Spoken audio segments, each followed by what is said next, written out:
Papaw, gutom ka na ba?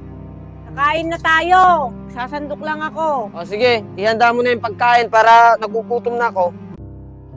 O ano Lele, ngayon na naman yung pinangako mong araw, baka sasabihin mo na namang wala dyan. Mahahayaan mo nang tenggahin yung mga utang mo sa akin. Ano na naman kaya yung maingay na yun? Imbis nakakain na. Daniela, pagpasensyahan mo muna ako. Bukas, sa hanapan ko. Anong maingay, baka marinig ka ni mister ko. Ay, hindi maganda nga at marinig niya para siyang magbayad.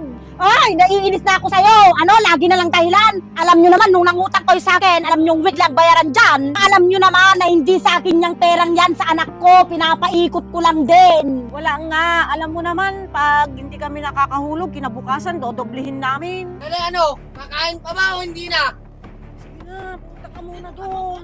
Ay, hindi. Hihintayin ko yung hulog mo hanggang gabi kahit bantayan kita dito. Sino ba yan, Lele? Tapang-tapang naniningil ah!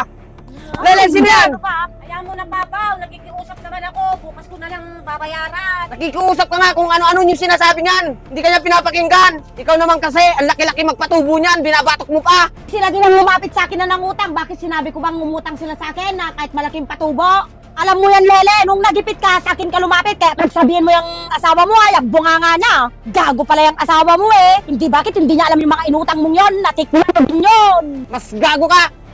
Nandito ka lang sa teritoryo ko, minumura mo ako. Lele, mapapahigh blood ako niyan. Tignan mo. Bunga nga mo. Ano? Daming tao. Papatulan mo ko?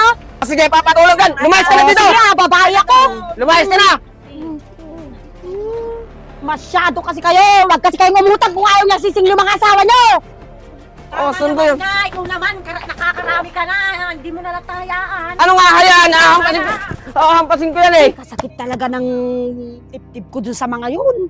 Hayaan mo na, ante, ganun talaga yun. Dito na lang tayo dumaan, dito mo na lang hintayin si Islaw.